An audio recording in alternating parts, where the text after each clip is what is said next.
The world he had once called his home had ended with a whimper. Whoever claimed that humanity would end with a loud bang was wrong, because Joseph had heard nothing, seen nothing, and had definitely never thought this would happen. It had started out slowly as governments fell one after the other, while cities were burned under the flames of war after war. Humanity crumbled under the weight of its own hubris, and Joseph, as well as many others beside him, could only stand at one corner to witness the downfall. The collapse had not been sudden, but a slow, agonizing pain which had destroyed everything. Wars were fought over resources, which only made the entirety of the human race run out of resources even quicker. It brought forth pandemics that no one could control, until at last, the worst pandemic of it all had gripped the world. The virus spread far and wide, infecting everyone and everything. Humans, livestock, plants, animals, and everything that could breathe began to fall ill, dying in the matter of a few days. There were the ones who survived, but survival was a trick. It felt as if the virus was chasing you, and as long as one stayed on the run, they stayed safe. Once half the world was already dead, and there was nothing but silence. Silence was the worst part of it all. It meant no more news broadcasts, music, voices of living and breathing humans around him, or any sound that might indicate that the world still went on. It was static. Joseph had been wandering for months now, perhaps even years. For him, time had lost all meaning in a world that was nothing but broken. Just like any other survivor out there, he scavenged whatever he could, while actively avoiding the roving bands of marauders. Sometimes, he wanted to do nothing but find shelter and lay down there for days, simply waiting for the virus to catch up to him. He was tired of never having safety, because the virus might follow anywhere. Every single person who was still alive had turned into a nomad, never spending more than one night under the same roof.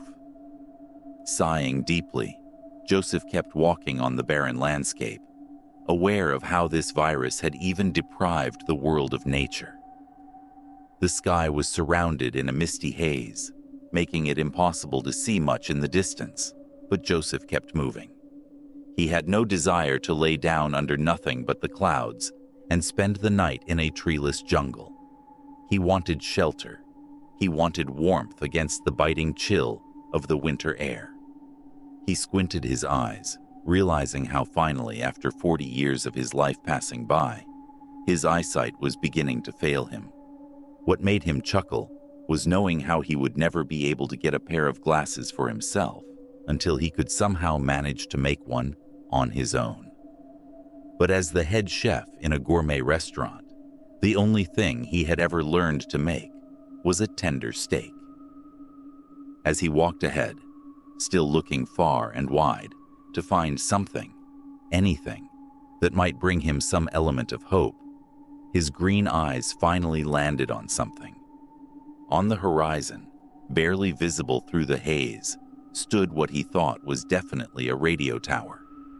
Overjoyed with relief on finding a shelter, he began to run towards it, the building becoming clearer as the distance decreased. The steel frame was rusted and leaning precariously in nothing but thin air, but still looked intact. Joseph's heart raced in wild abandon because he knew exactly what a radio tower could mean for him. It meant communication. This was his beacon of hope. Joseph continued up the distance as the tower was located at the top of a steep hill, which was surrounded by the rather ghostly, skeletal remains of a small town. As he stared at the cottages moving past him, his heart broke for everyone who must have inhabited them once. The virus had consumed every life, every happy family, every young couple in love, and basically everyone with a pulse. He could imagine how the hill must have once been the very site of laughter and beauty, but it was no longer something which could mirror even the tiniest bit of happiness. Everyone who once lived here was either dead or perhaps somewhere out there on the run. The streets were littered with abandoned cars, cluttered under mounds of debris, appearing like a graveyard of forgotten time. Joseph moved cautiously despite how deserted the area was, his rifle slung over his shoulder as his eyes scanned for danger. Being on his own had taught him how to take care of his own self, and most importantly, how to make sure that he was 2 steps ahead of a marauder who might try to steal from him. He finally reached the tower, noticing how the tower itself was a relic of the old world, the base overgrown with weeds and vines, which remained dead on the ground. A small building stood at its base, the door slightly ajar. Joseph wondered if someone might already be inside, making him approach the scene cautiously. Although, if someone was already inside, they would have sealed the door to protect themselves. This gave Joseph a boost of confidence, and he ventured inside bravely. His hand rested on the hilt of his knife, while his nostrils were infiltrated with the damp air inside the tower, thick with the scent of rust and decay. He walked into the darkness, sensing something metallic in the environment, his gaze running all around the place quickly. Fetching a flashlight from his back pocket, he pushed open the door fully while the hinges creaked in protest, but Joseph did not care. He could see the door might be old, but it was sturdy enough to hold on. Lighting his flashlight inside, he immediately noticed the dark room was completely cluttered, filled with old equipment and dusty manual. A desk sat in one corner of the room, its surface covered in papers, and a single, dusty radio. Joseph's heart leapt with joy.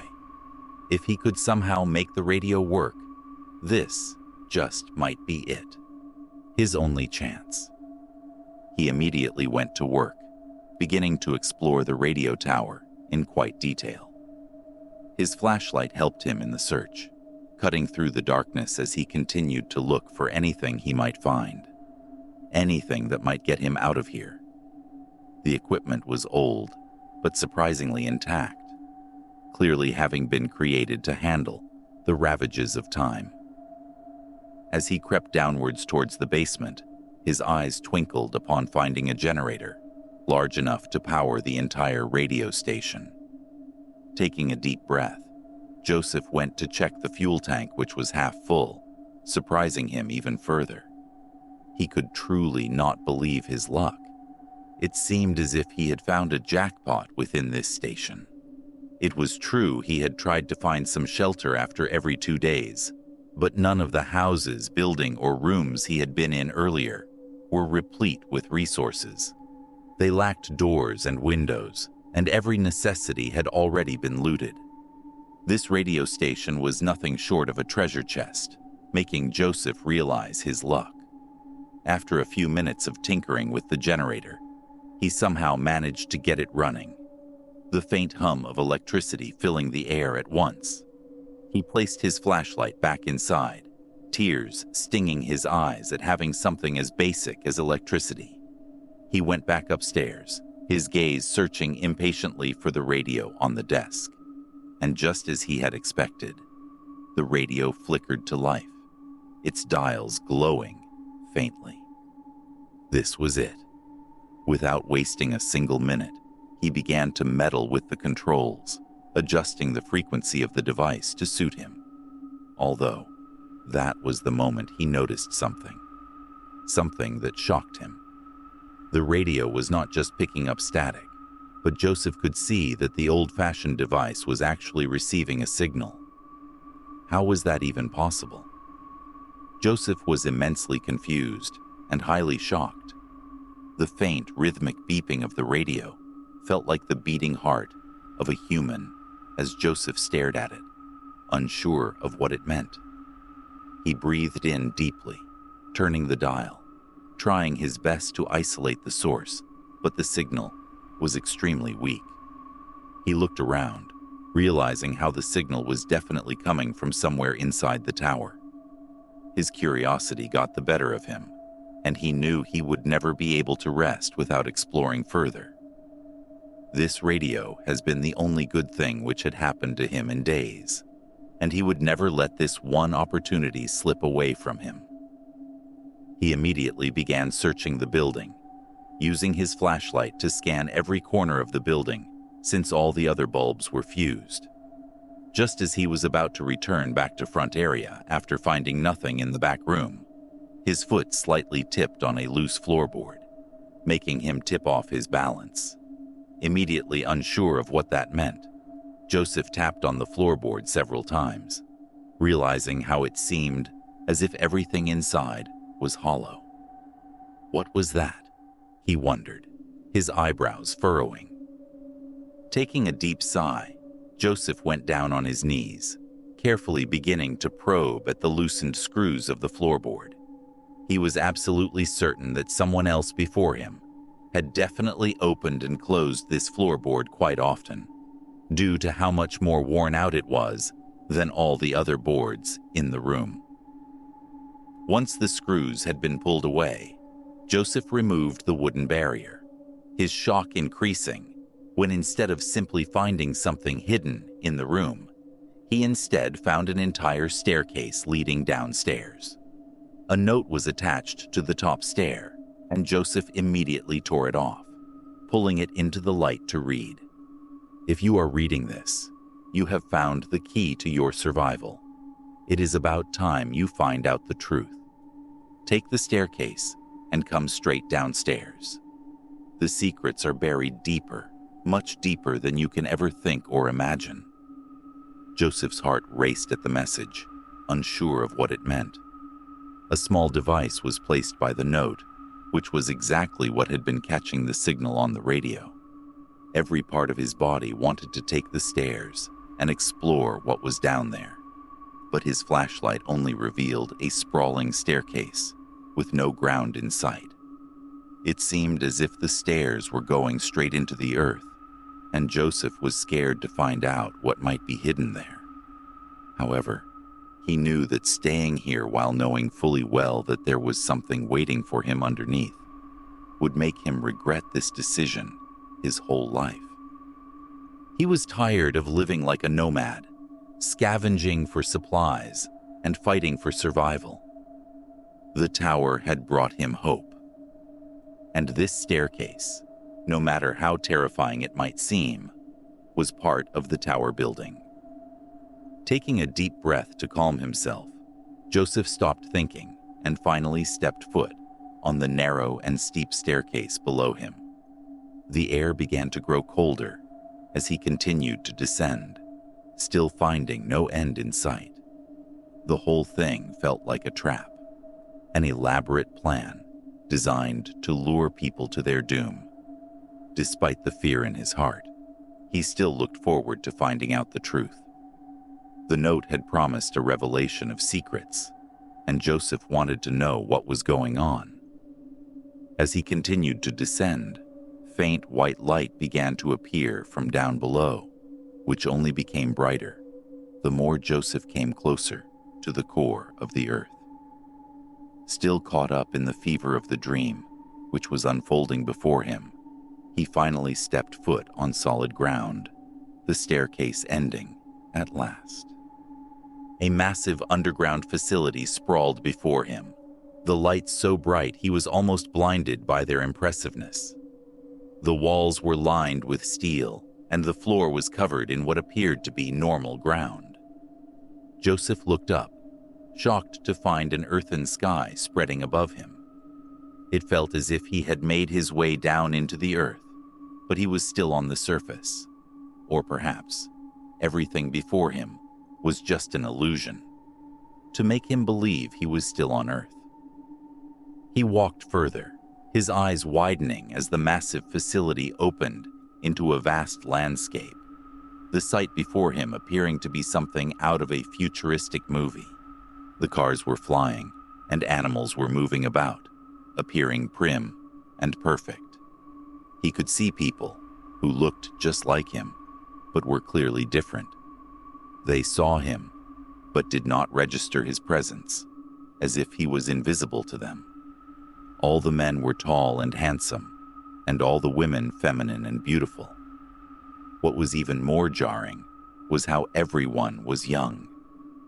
Joseph could not see a single person who might be old in the entire area, or even a single child. He rubbed his eyes and pinched his skin, hoping to step out of the dream, but he was rudely shocked when it all remained a reality. His reality. It seemed as if he had landed into an alternate world, a world which had already stepped into the future. "Joseph?" He almost screamed as someone called out his name from behind him, forcing him to turn around. It was a woman, just as young and beautiful as the rest. "What is this? And who are you?"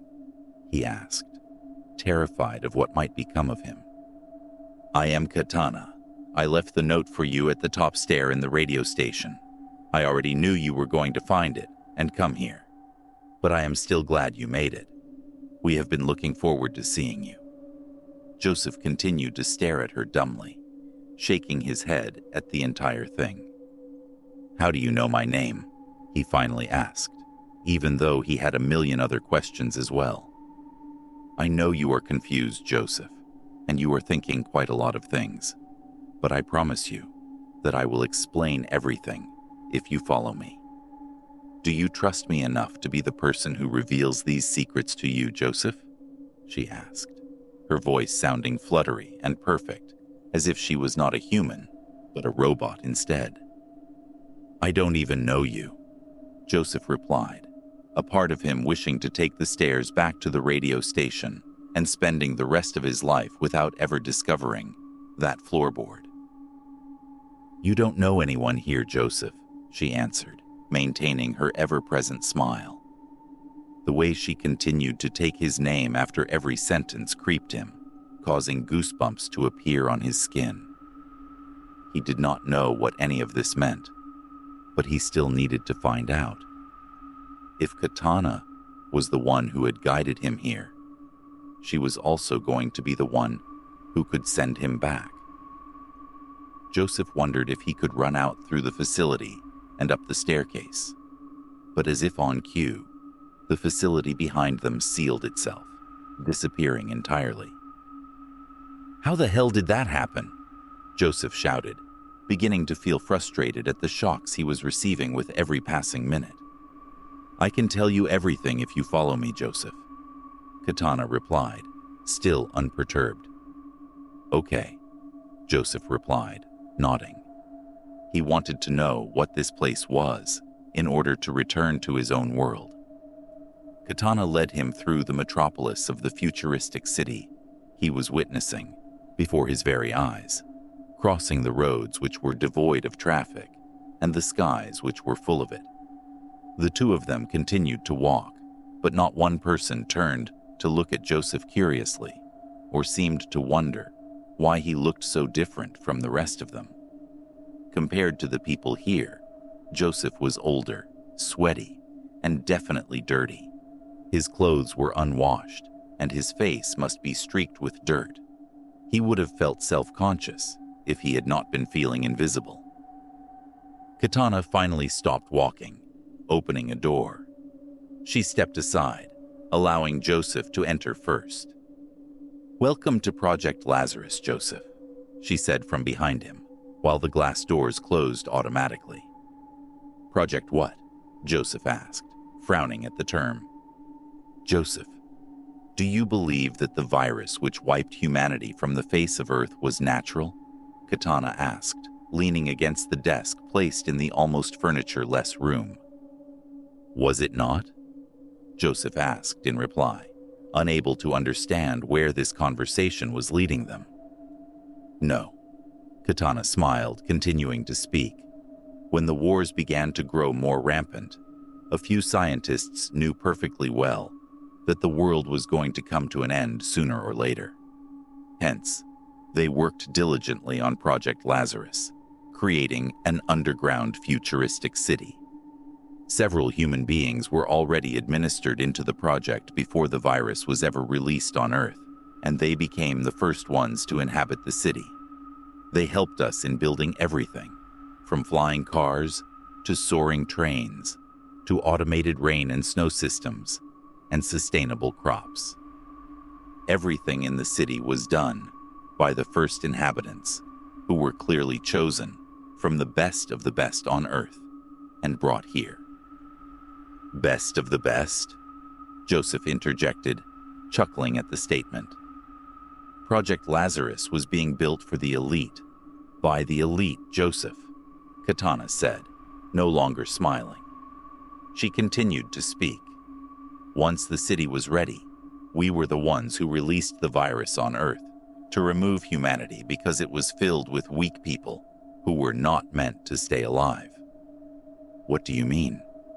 Joseph was shocked at the revelation, realizing that the virus was administered by humans on humans. It means that we needed to bring people to our city, and the only way of doing it was by releasing the virus. The weaklings died first, leaving the ones who were strong enough to survive. And that is how we began to bring people to the city, Joseph. It is survival of the fittest for us, and only the elites can survive, Katana explained, standing up straight. The radio station is the final step of the game. The chosen ones reach the station and find the radio, fire it up, and catch the signal, which leads them straight to us. That is how you know you have won this game of survival. So I have been chosen? Joseph asked, his anger and shock multiplying. These people had built a city from their own will, and had then gone on to end happy families out of their own will as well. He still could not believe it. Yes. Katana nodded, continuing. I have been following your journey for weeks now, and you are strong, determined, and resilient. Now that you are here, we will make you younger and better looking, and then you shall be one of us. I am sure you are looking forward to it, Joseph. No, Joseph said, his expressions wild. No? What do you mean? Katana's smile faded as she stared at him, as if she could have never imagined Joseph's denial. I wish to return to Earth rather than become a part of this. I am afraid that is not possible, Joseph, Katana replied, smiling while she talked. You are now a part of the elite, and we will make sure you become one of us. Joseph scoffed, stepping towards the door to leave, but a pinch in his neck immediately made him stop. He turned around, finding Katana standing behind him with a needle in her hand. The last thing he remembered before fainting was her perfect smiling face, which seemed as if it was never going to age a single day. And then everything turned to darkness.